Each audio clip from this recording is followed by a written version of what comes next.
Bonjour à tous, ça me fait plaisir de commencer l'année avec vous. Alors la coutume veut qu'on se souhaite les vœux. Alors je vais commencer. Alors, je vous souhaite une belle année, vraiment une année exceptionnelle, peut-être un grand cru. Je vous le souhaite en tout cas, une année pleine de joie, de paix, de réussite aussi, mais plus encore, que vous marchiez avec Dieu en toutes circonstances. J'imagine que la plupart d'entre vous, vous avez envie d'être heureux et c'est une des aspirations les plus profondes de l'homme, c'est normal, et Dieu veut aussi qu'on soit heureux. Cette semaine, je me suis intéressé au cycle de récompense ou au circuit de récompense ou système de récompense, peu importe. Pour le dire simplement, c'est ce qui nous pousse à agir pour obtenir ce que l'on veut. Et certains pensent que quand on obtient ce qu'on veut, automatiquement, on est heureux. Mais ce système, il est fragile. On voit bien dans la vie courante que ce système ne tient pas à ses promesses. Par exemple, un étudiant travaille dur pour obtenir son diplôme, mais sans garantie de succès. Les parents s'investissent dans la vie de leurs enfants, mais sans être sûrs de voir des fruits. L'employé, il s'investit à fond dans son travail, mais sans être sûr de pouvoir le garder. Donc on voit bien les limites de ce système, et ces récompenses, elles sont aléatoires. Parfois, elles sont décevantes et bien souvent injustes. Donc si on place toutes nos attentes, tous nos espoirs dans ce système de récompenses, dans des récompenses humaines, on risque d'être profondément déçu, profondément découragé. L'Écriture répond à cette tension, non pas en niant notre désir d'être récompensé, mais en réorientant, en faisant cette bascule dans nos cœurs, en réorientant notre motivation. La foi, c'est la clé du bonheur éternel. Alors ce matin, on va s'intéresser au témoignage inspirant d'un héros de la foi, Hénoch. On sait peu de choses sur Hénoch. Genèse 5 dit simplement « Hénoch marcha avec Dieu, puis il ne fut plus et Dieu le prit ». L'auteur de l'Épître aux Hébreux interprète Genèse 5 de la manière suivante.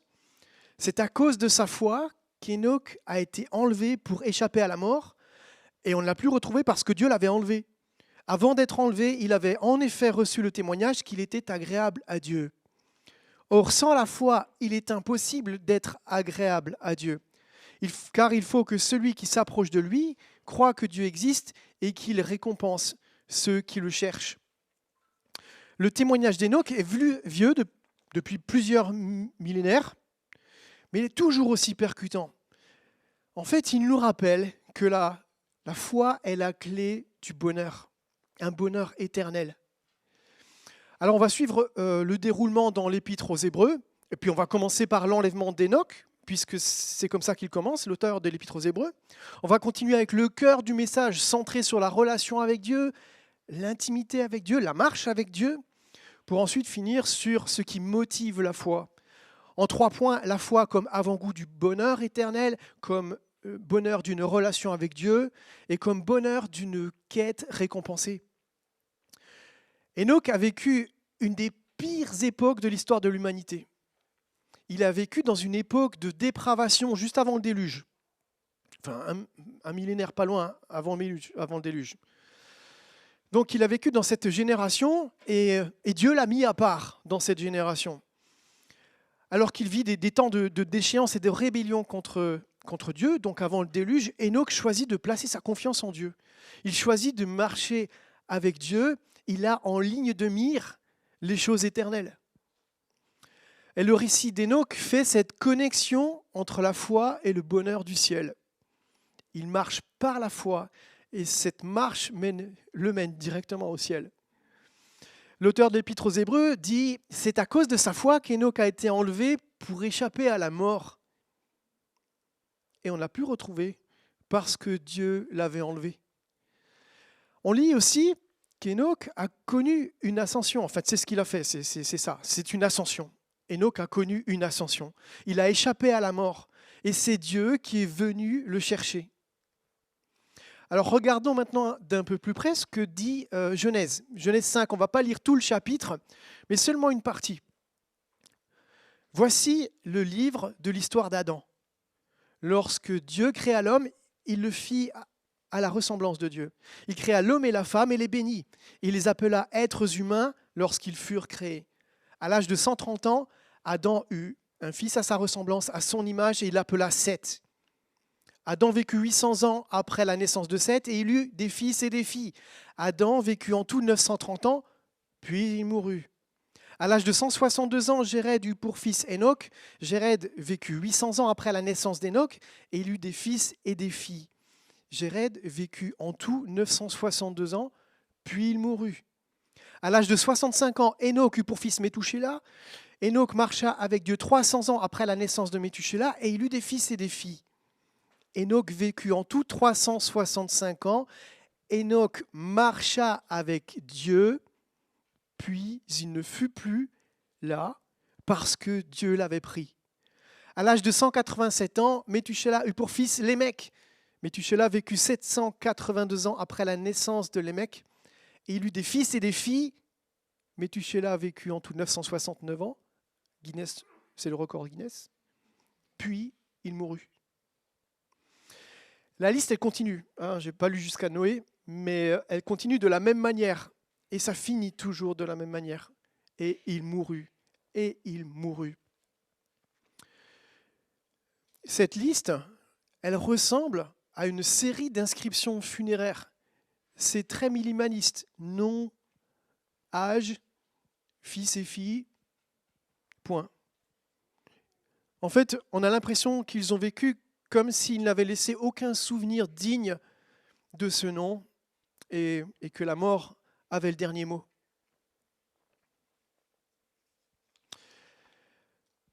Contrairement à tous ces personnages, on a le récit d'Enoch. C'est 2 versets à peu près.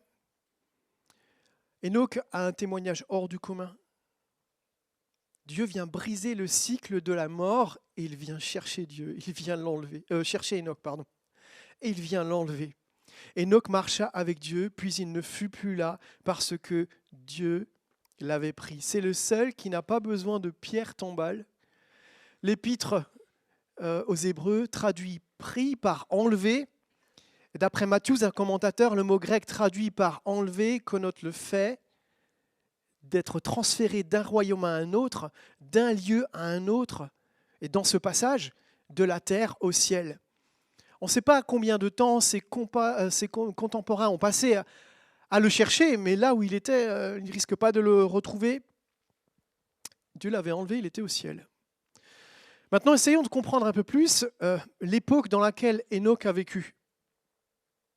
Depuis la chute, il y a un affrontement entre 2 lignées.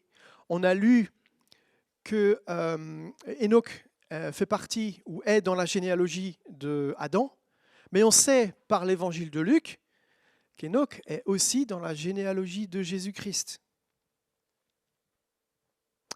Dieu a mis à part une lignée qui devait mener au Messie. Enoch fait partie de cette lignée. Il est le 7e, comme vous pouvez le voir sur cette diapo. Mais il y a une autre lignée, celle qui reflète les choix de vie de Caïn, la méchanceté, la mort. Lémec est le 7e de cette lignée. Et la parole de Dieu nous rapporte qu'il était meurtrier et polygame.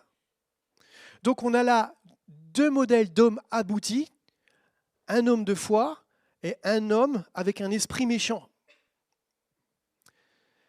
Un homme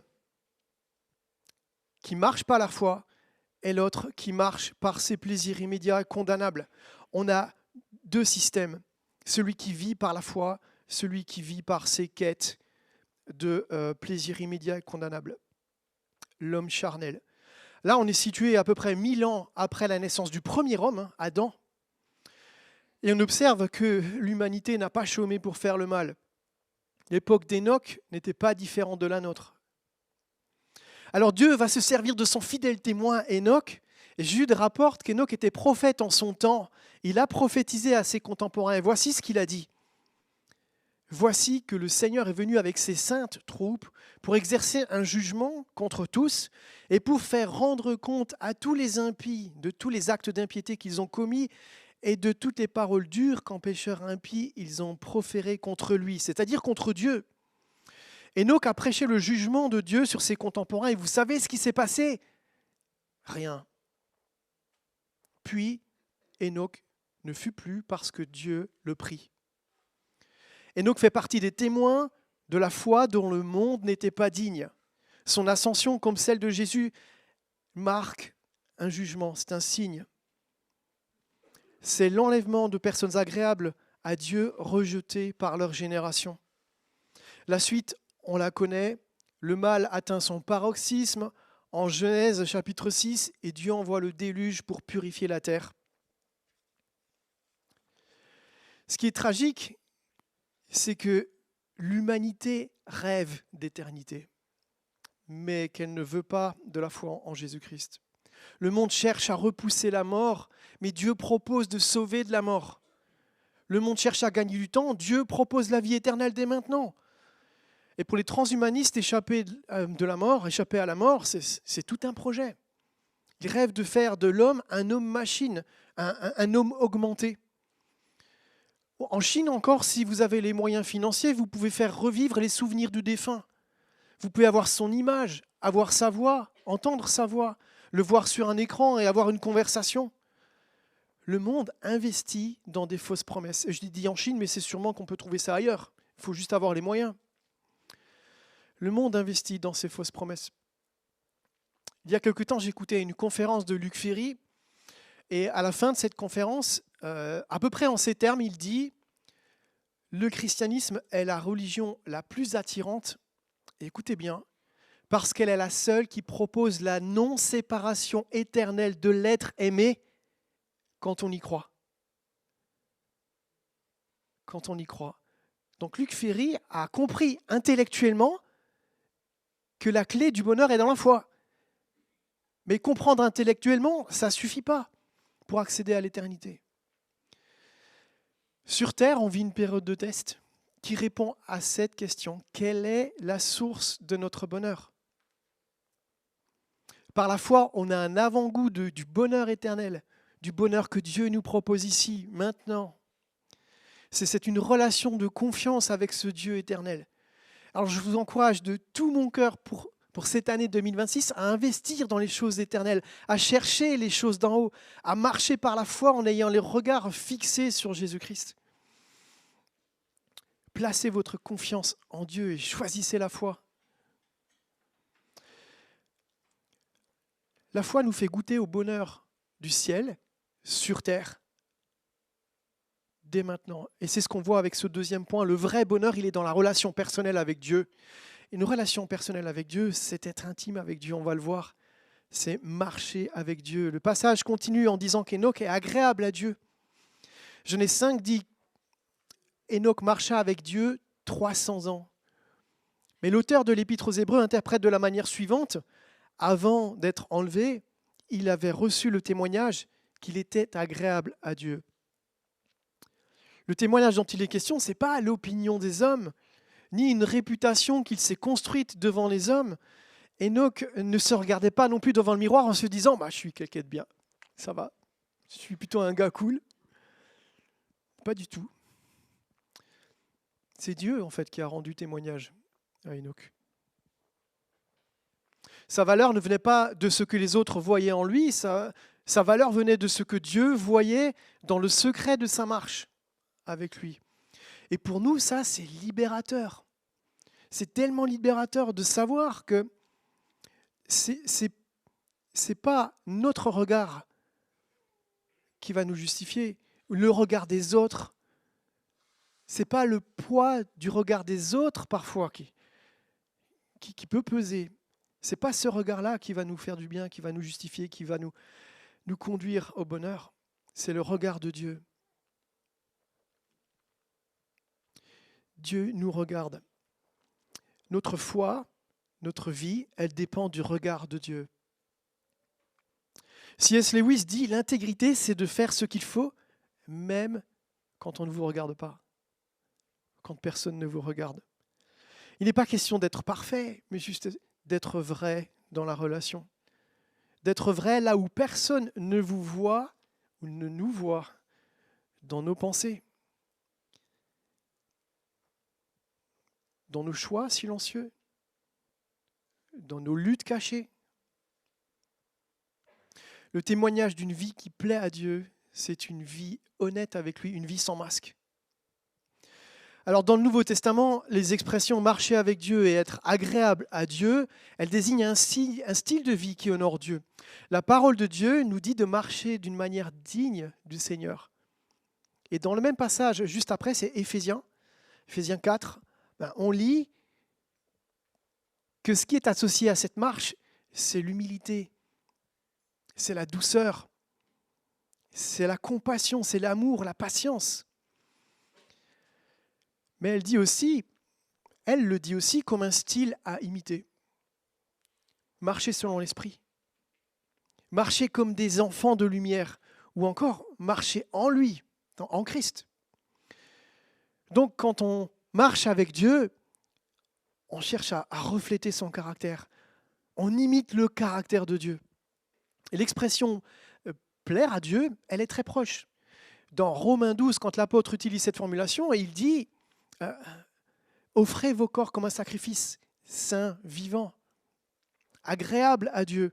Et un peu plus loin dans l'Épître, au chapitre 12, on comprend que plaire à Dieu, c'est un amour sans hypocrisie. C'est être patient, persévérant dans la prière, avoir de la compassion, être humble. Donc vous voyez, être agréable à Dieu et marcher avec Dieu sont quasi interchangeables en fait.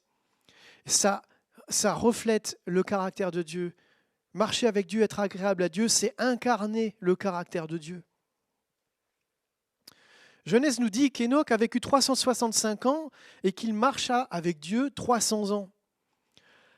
On ne sait pas si ça veut dire qu'il s'est converti à l'âge de 65 ans ou qu'il a continué dans sa marche avec Dieu après la naissance de son fils, puisqu'il a eu son fils à 65 ans. En tout cas, il a persévéré au moins 300 ans dans une marche intime avec Dieu.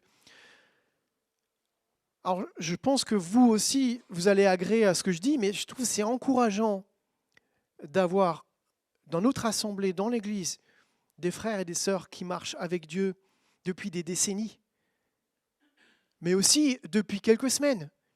Ça nous encourage. On voit Dieu agir dans leur vie. Mais ce n'est pas une distance parcourue qui compte. Ce n'est pas la distance parcourue qui compte. C'est la qualité de la relation. C'est notre intimité dans notre relation avec Dieu. Dieu souhaite qu'on soit intime avec lui. Est-ce que tu dis à Dieu tes peurs? Est-ce que tu lui parles de tes projets? Est-ce que tu lui confies tes rêves? Est-ce que tu lui confies tes projets? C'est tellement appréciable d'avoir un Dieu comme confident, d'avoir ce Dieu-là comme confident. On peut tout lui dire. Tu peux tout dire à Dieu.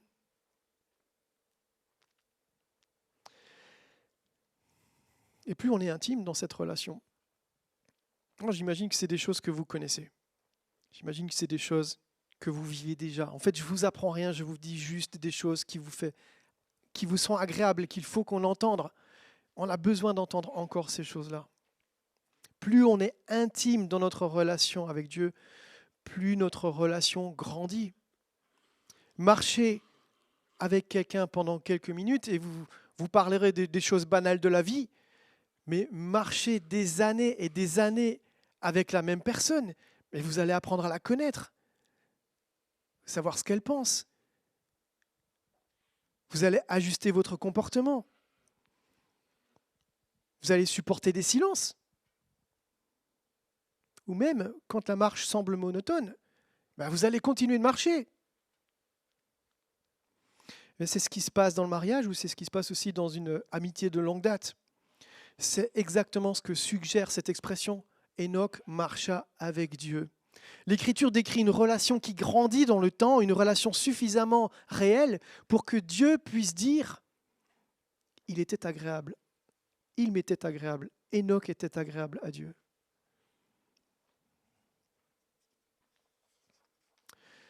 Alors une chose est frappante quand on lit la généalogie de Genèse 5. Le récit d'Enoch ne dit rien sur ses exploits.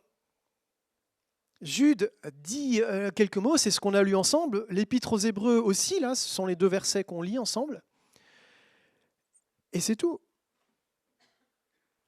Mais ça ne veut pas dire qu'Enoch n'a pas accompli d'exploits, qu'il n'a rien fait d'extraordinaire. C'est juste que ce n'est pas le sujet.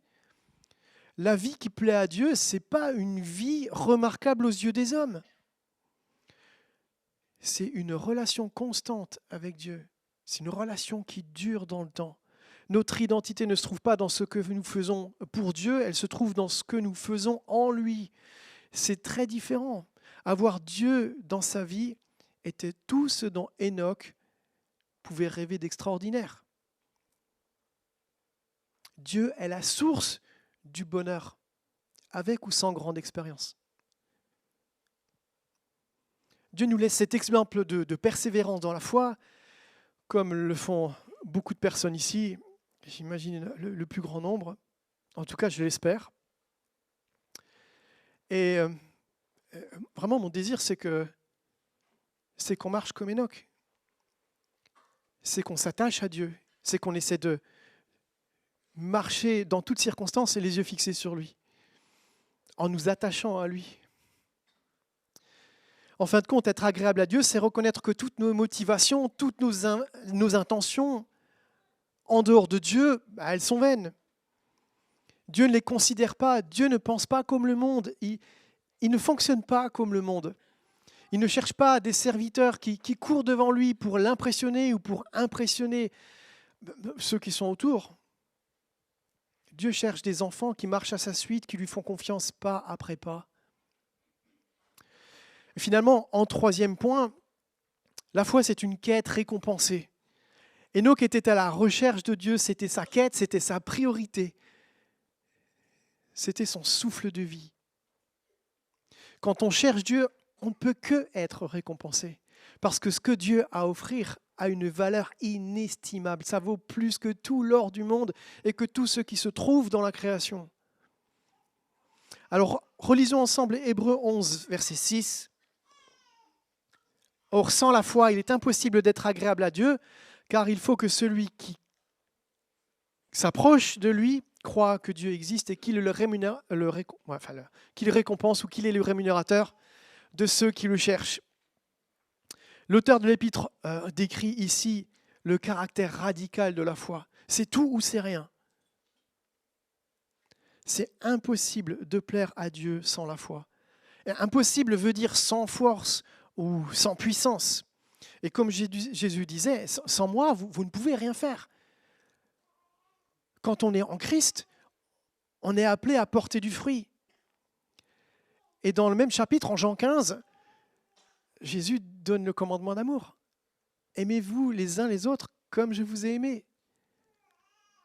Donc on comprend que marcher avec Dieu, c'est porter du fruit et c'est s'aimer les uns les autres, entre autres. Mais sans la puissance de la foi, on est incapable de porter du fruit, on est incapable de s'aimer les uns les autres comme Christ nous commande de nous aimer. Par la foi, nos relations sont embellies, mais de manière plus générale, tout ce dans quoi on investit ici-bas a une valeur éternelle. Bien-aimés du Seigneur, moi j'ai envie de vous encourager pour cette nouvelle année. Marchez avec Dieu.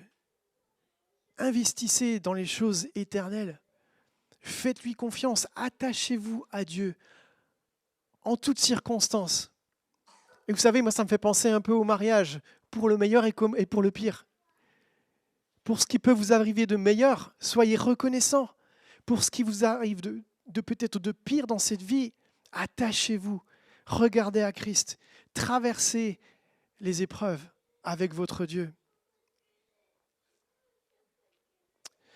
Alors peut-être aussi qu'il y a parmi nous des personnes qui pensent être chrétiennes et pour qui ce message de la foi, il paraît étranger. Alors, Dans la suite, l'auteur de l'Épître aux Hébreux décrit un peu la foi, il montre comment la comprendre et comment l'imiter. Et la foi repose sur 2 piliers, c'est croire que Dieu existe, et le deuxième on verra après. Donc je vais vous raconter une histoire. Paul et Silas, un jour ils ont été mis en prison. Ils se sont retrouvés en prison la nuit, ils chantaient des cantiques, ils priaient Dieu. Et là intervient un tremblement de terre.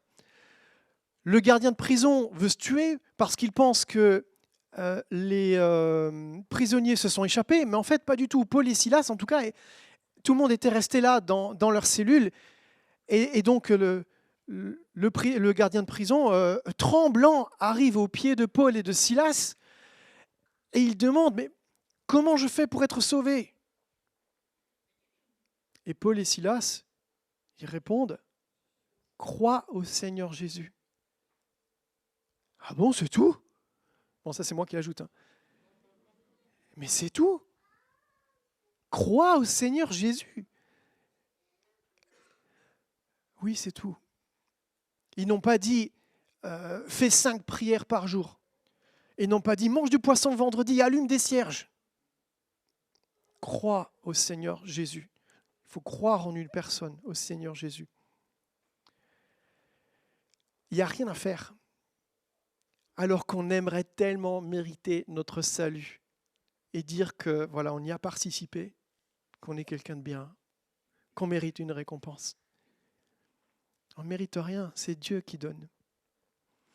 Alors la parole de Dieu, elle est claire, ce n'est pas par les œuvres, afin que personne ne se glorifie.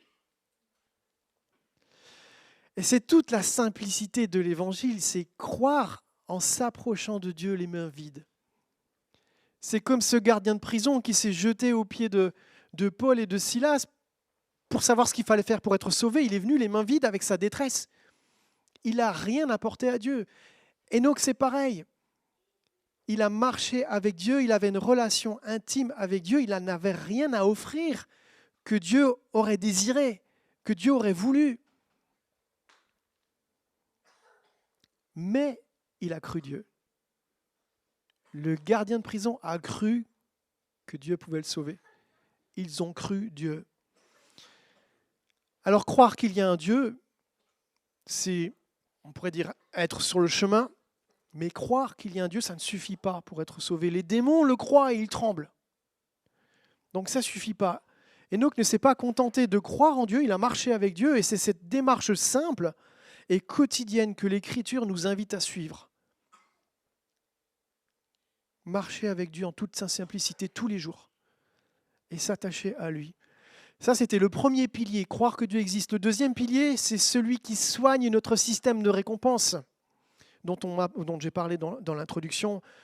Le mot grec pour chercher suggère une recherche active, une quête passionnée. Enoch a cherché Dieu pendant 300 ans. Et quelle était sa récompense? C'était pas l'argent, c'était pas la gloire, c'était pas une bonne santé. Sa récompense, c'était Dieu lui-même. Dieu lui-même. Dans le système de ce monde, on travaille pour obtenir quelque chose. Dans le système de la foi, on marche pour être en relation avec un Dieu vivant, pour être en présence de Dieu. La récompense de la foi, c'est de découvrir que ce Dieu-là, ce Dieu vivant, le Dieu de la vie, il nous suffit. C'est de réaliser sa présence. Et comme le dit le chant, un jour dans tes parvis vaut mieux que 1000 ailleurs, ou un jour avec Dieu vaut mieux que 1000 ailleurs. Sa présence vaut mieux que toutes les réussites sociales, de tout ce qu'on va pouvoir accumuler en biens matériels pendant toute cette année. Dieu ne donne pas seulement des bénédictions, il se donne aussi lui-même. Car Dieu a tant aimé le monde qu'il a donné son Fils unique afin que quiconque croit en lui ne périsse point, mais qu'il ait la vie éternelle. Car Dieu a tant aimé qui? C'est qui le monde? Ouais, c'est vous, c'est toi, c'est toi, c'est toi. C'est toi aussi, c'est moi, c'est nous tous. Car Dieu nous a tant aimés qu'il a donné qui? Son Fils. C'est qui son Fils? C'est Jésus-Christ. Dieu a donné son Fils par amour pour nous sauver, afin que celui qui croit, que vous et moi, que tous ceux qui sont là et tous ceux qui sont dehors croient que Jésus est mort pour eux. Et pour nous, évidemment. Mais quel message! Quel message! Quelle récompense! On ne peut rien avoir de plus beau, de plus durable. Il n'y a rien de plus désirable en fait. Alors évidemment, il y a les récompenses qui commencent ici, c'est l'amour, la joie, la paix. Mais l'éternité, mais qui rêve pas d'éternité? Et Dieu nous l'offre. Quel bonheur de connaître ce Dieu qui se donne pour notre éternité à ses côtés. Quel bonheur de marcher avec Dieu. Alors 2025 est terminé. Comment vas-tu marcher avec Dieu en 2026 pour qu'à la fin de l'année, Dieu puisse dire de toi, comme il a dit d'Enoch, lui, il m'est agréable. Elle m'est agréable. Comment vas-tu marcher en 2026 pour qu'à la fin de cette année, Dieu puisse dire de toi, comme il l'a dit à Enoch, tu m'es agréable. Mes amis, je vous souhaite une excellente année, que Dieu vous bénisse.